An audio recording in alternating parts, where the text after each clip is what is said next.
My content existed because I tried my very hardest to be an absolute and utter realist, especially with uncomfortable truths. I was pointing out that very uncomfortable... Is that a truth? It's an uncomfortable truth in many parts of the world. It's not a truth that I'm happy about.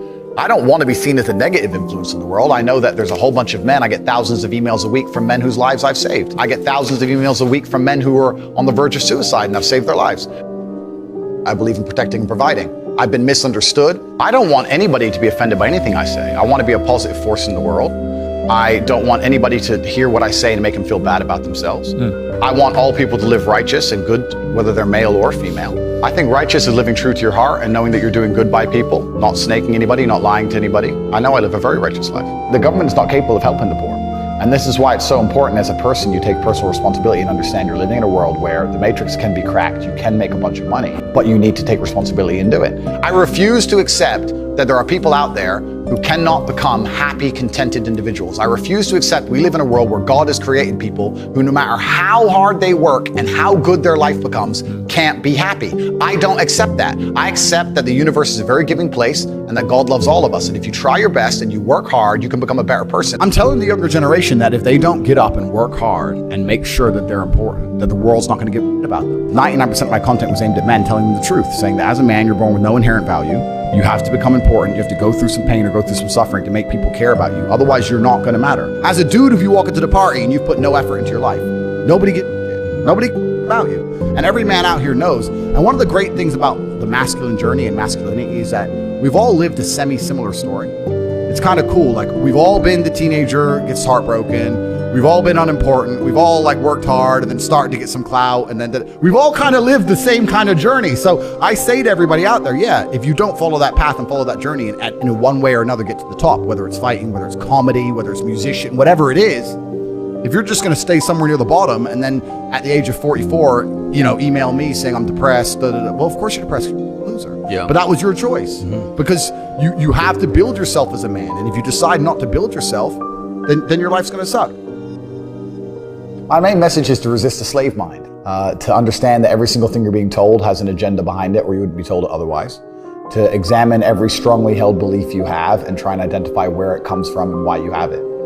I sit and argue with people, I discuss things with people, and they so fervently believe a point. And I say, why do you believe that so much? Like, do you have personal experience? No, but I saw the news. The news told you X, and now you are desperate. You will sit here for hours arguing that point.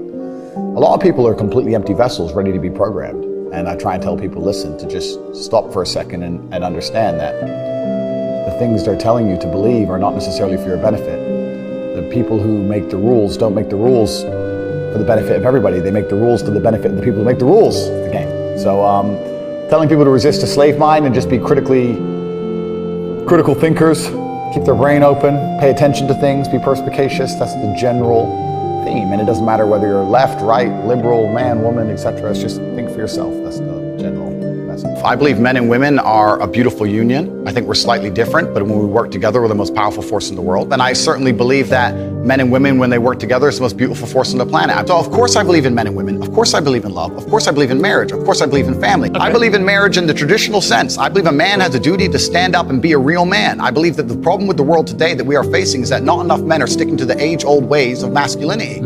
I believe that me standing up and saying a man must protect a woman and provide for her, so he needs to make sure that she's safe. He needs a degree of authority. I believe women are sovereign individuals and they can make any choice they so desire.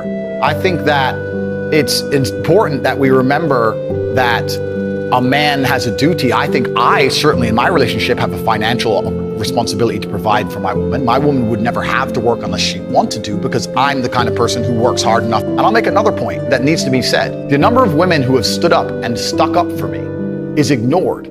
Thousands of women are making videos saying, I've met Andrew Tate, he's such a nice guy. I wish I had a man like Andrew Tate who felt responsible to protect and provide for me.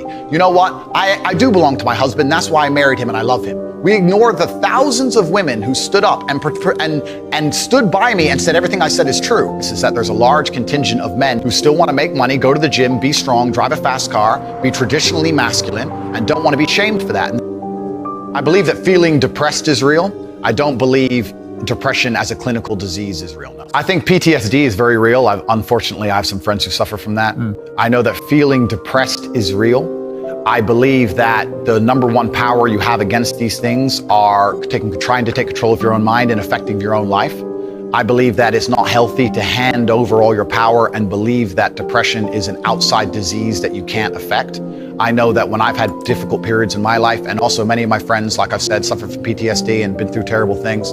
I've lived a very difficult life, and I know people who have, that the things that made them feel better is when they woke up and said, you know what, I'm not going to allow this to damage me anymore. I'm going to take responsibility. I'm going to get up and I'm going to fight this as hard as I can. If someone comes to me and says I'm clinically depressed or I feel very, very sad, I would say the first thing you need to do is stop accepting the identity of a clinically depressed person. Stop accepting you have no control over this. And what you need to do is stop identifying that way, and let's work together to try and fight against it. A lot of people who are clinically depressed are suffering with something in their life, and if you fix the problem in their life, perhaps they won't feel depressed anymore. The thousands of people who have emailed me saying, my doctor told me I was clinically depressed and it's a disease that I have got in my brain and I can't be fixed. And I started listening to you and I realized that that's not the case and I can fix my own life, and you're the only person who has ever helped me.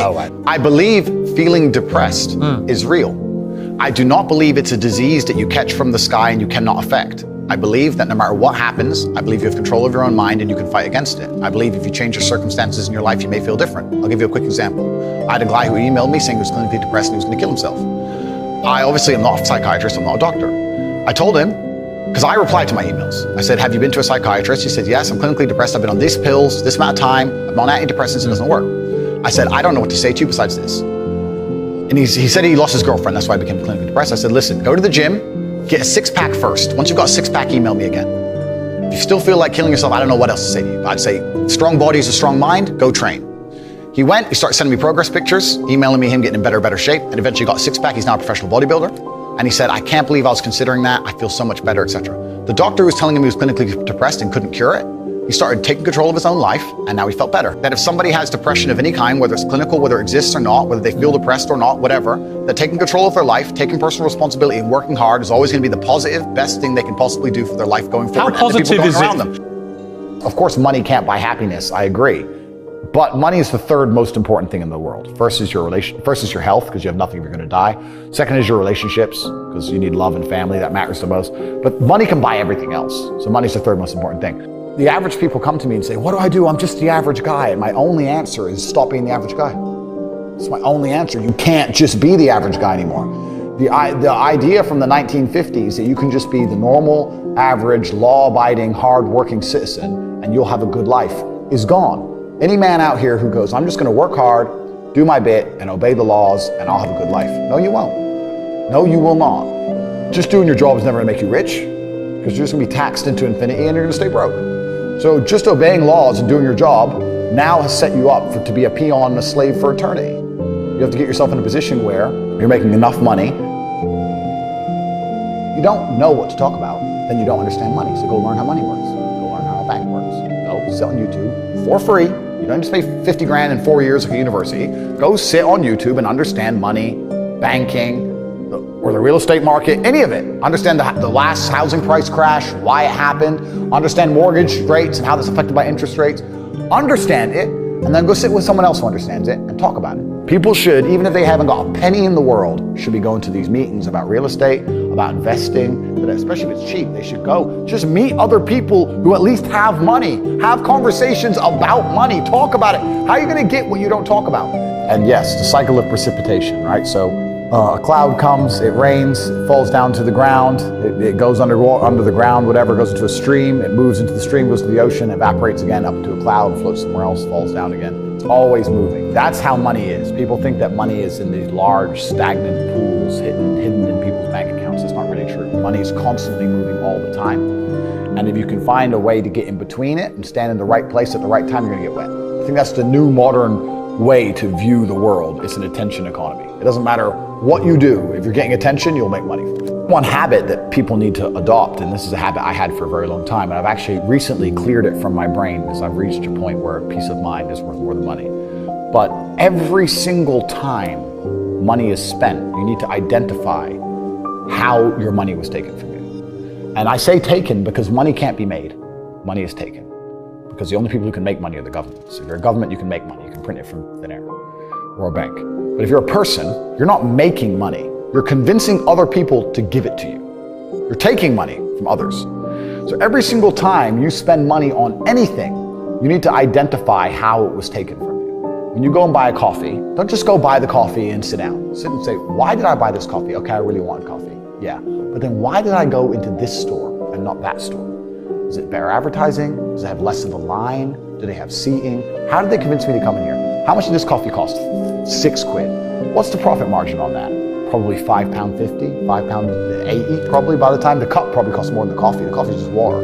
How did they convince me to spend £6 in this place? And when you sit there and analyze, and you all start to learn little lessons about business, you'll learn about the importance of the signage. You'll learn about the importance of there being no queue. Yeah. So that if you ever run a business, I'm telling you, I say with my business, my people all the time, faster, all the time, quicker. Yeah. Like I have a couple businesses that are physical. I'm like, I don't want to see a line. I don't want it to see empty because it looks bad. So when there's lines, you work fast. When we're down to 1 or 2 people, you take your time, you talk to the customer. Right. You keep it so there's like always one person at the thing. Like manage the line. Like people don't think about this stuff. No one's gonna sit and wait in a long queue. Maybe some idiots will, but people like me won't. We got shit to do, right? My time's worth money. I'm not gonna stand and wait in a line. So you have to identify how your money is taken from you. If you start doing that with every single time you spend anything ever, you're gonna start to identify business opportunities, and you're gonna sit there and you're gonna have coffee and you're gonna go, you know what? They could have sold cake and they didn't. Could I outcompete this place? Let's imagine I had the money to start a coffee shop right next door. How would I outcompete them? Well, I'd have cake because they don't have cake. Also, most people in here are businessmen. And the guy serving some dude. No, we need a cute waitress. His ass is fired. We need a chick. Put a chick here, put some cake in. Financial Times, there's business people in. People don't even think about this stuff.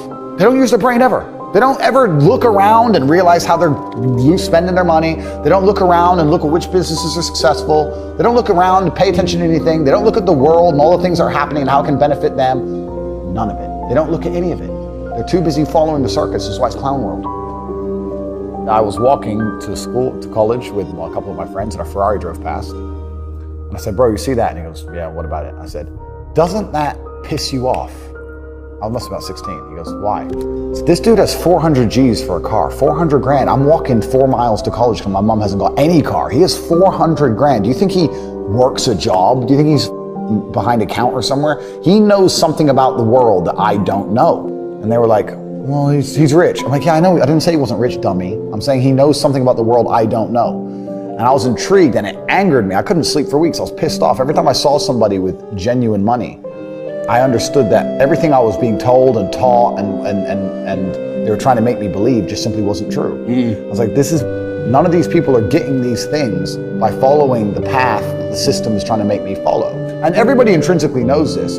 If you go to if you're at a BP, you're at a petrol station, and I pull up in my Lamborghini, nobody goes, wow, he went to school. He studied hard. And they do that because they know that the easiest way to amass wealth is to break the rules, because the rules are not designed to allow most people to make money.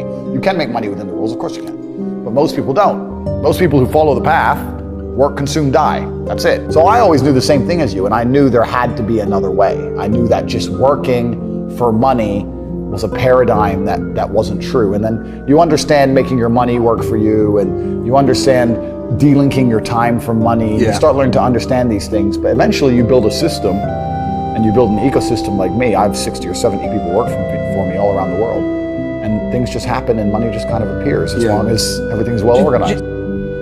I mean, in my experience, like imagine if I didn't have all this money and I had to go get a job again, I'd get a sales job because I've always been a salesman. And I think that's a very important life skill to have, to be good at sales and to deal with the stress and have a commission-only environment. But I don't know if they even teach sales in university. Yeah, it's all garbage. They don't teach anything important. They just teach anything. They teach things that are going to keep you inside the slave mind. And they want you to go to school and then go to college and then go to university and get in debt. And you have to be in debt, so that now you have to work.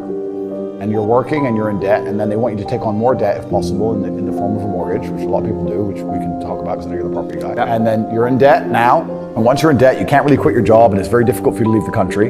And now they can hold things over you. That's the goal. It's all about control mechanisms, and the system is very well designed to make sure that people are conditioned to obey. It's very hard for the average person to say no to anything. Unless you have millions and millions and millions of dollars, it's very difficult to even have an opinion on subjects. That's the thing about being a man, and that's what I was saying to the kids. It's like, look, you need to get up, and it's gonna be very, very difficult. The world's getting harder and harder, especially for men. It's all clout, it's all status. There's no way you're going to matter unless you get up and you work extremely hard.